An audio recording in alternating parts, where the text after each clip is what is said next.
आज का bitcoin technical analysis.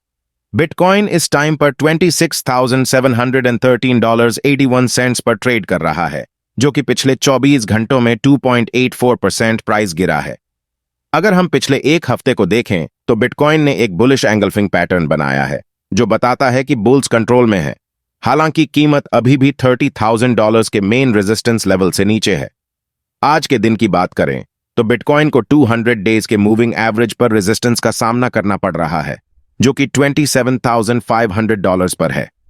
यदि बुल्स इस रेजिस्टेंस लेवल को तोड़ने में कामयाब होते हैं तो यह $30,000 तक जा सकता है। हालांकि अगर इस प्राइस को नहीं पता है तो यह $25,000 के सपोर्ट लेवल पर वापस गिर सकता है। कुछ ट्रेडर्स कुछ की टेक्निकल इंडिकेटर्स पर नजर रख सकते हैं। मूविंग एवरेज 50 डेज करंटली $26,000 पर है, जबकि 200 डेज मूविंग एवरेज $27,500 पर है। यदि कीमत 200 डेज मूविंग एवरेज से ऊपर क्लोज होती है तो यह एक बुलिश सिग्नल होगा।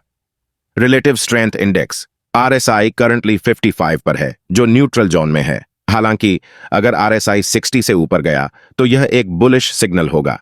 मैकेड करंटली सिग्नल लाइन से ऊपर है, जो कि एक बुलिश सिग्नल है। हालांकि अगर मैकेड सिग्नल लाइन के नीचे क्रॉस करता है तो यह एक बेयरिश सिग्नल होगा। कुल मिलाकर बिटकॉइन का टेक्निकल एनालिसिस मिक्स्ड है।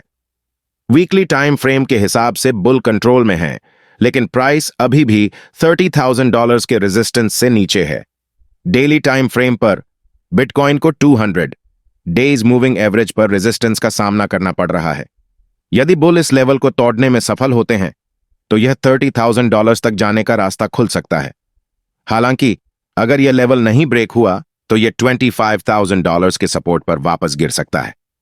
Please note, it is important to note that technical analysis is not a perfect science and should not be used as the sole basis for making trading decisions. Traders should always consider other factors such as fundamental analysis and risk management before making any trades.